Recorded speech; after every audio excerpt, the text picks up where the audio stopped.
Panorama group, जो सोचता है वो करता है। भारतीय जनता पार्टी दिल्ली प्रदेश हमेशा से आम आदमी पार्टी की भ्रष्टाचारी नीतियों का विरोध करती रही है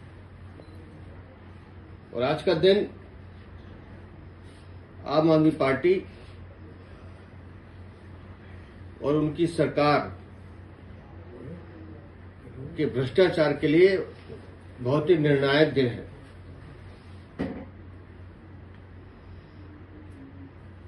शिक्षा क्रांति के नाम पर वोट मांगने वाले Arvind Kejriwal, Manish Sisodia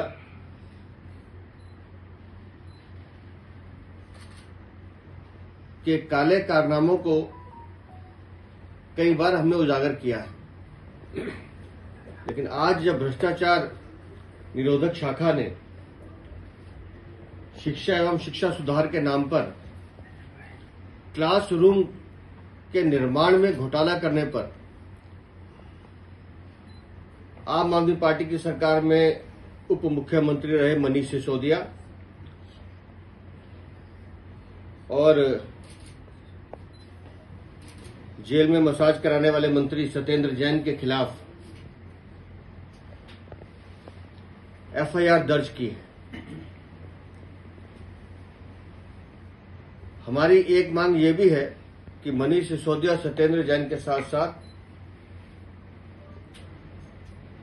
anti corruption branch Arvind Kejriwal की भूमिका की भी जांच करें। लगातार जब से आम आदमी पार्टी की सरकार बनी थी, 2015 में अरविंद केजरीवाल जब सत्ता में आए, उन्होंने तब से कैसे भ्रष्टाचार करना है उसकी नींव रखनी शुरू कर दी थी कि हर विभाग में मुझे इतना इतना इतना भ्रष्टाचार करना है। तो उसका उन्होंने फाउंडेशन स्टोन रखना शुरू किया कि हाउ टू मेक मनी।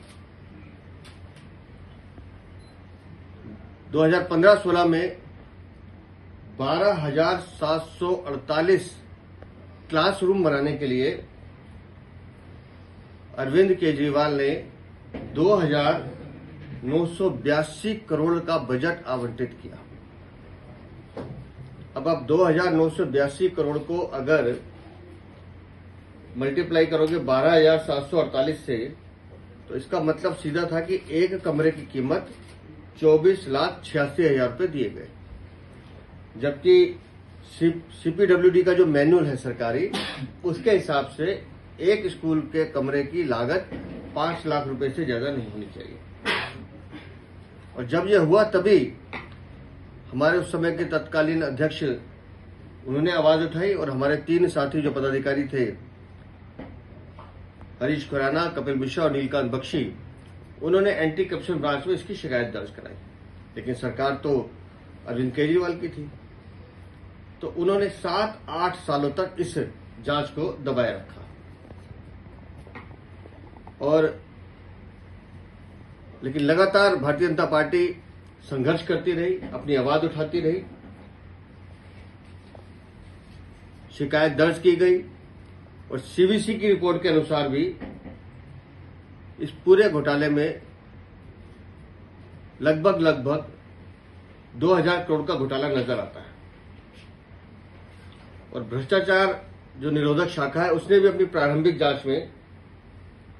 कुछ चीजें स्पष्ट की हैं। जानबूझकर 999 करोड़ से ज्यादा के ठेके टुकड़ों में बांट के दिए गए ताकि टेंडर न करना पड़े,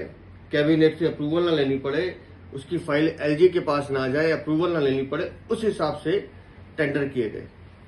और एक ही ठेकेदार को बार बार वो ठेके दिए गए।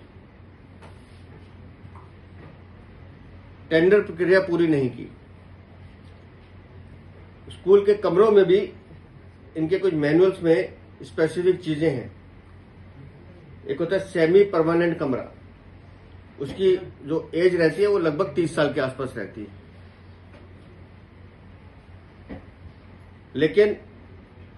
और एक होता है परमानेंट कमरा जिसकी एज 75 ईयर्स के आसपास होती है। इन्होंने जो ठेके दिए,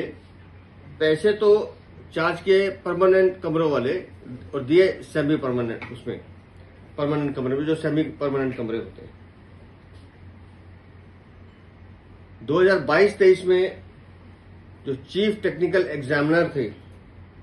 उन्होंने भी अपनी एक रिपोर्ट क्लासरूम घोटाले पे केजरीवाल को सौंप दी थी कि भाई इसमें ऐसे ऐसे घोटाला हुआ है, लेकिन केजरीवाल उस रिपोर्ट को दबा के बैठ गए। भारतीय जनता पार्टी की मांग करती है कि मनीष सिसोदिया और सत्येंद्र जैन पे तो एफआईआर दर्ज हुई है, अरविंद केजरीवाल की भूमिका की भी जांच की जाए और इस जांच को तेजी से आगे बढ़ाया जाए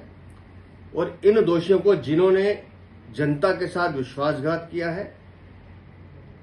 और जनता के साथ विश्वासघात के साथ साथ बच्चों के भविष्य के साथ भी अपराध किया है, इनके खिलाफ कड़ी से कड़ी कार्रवाई होनी चाहिए।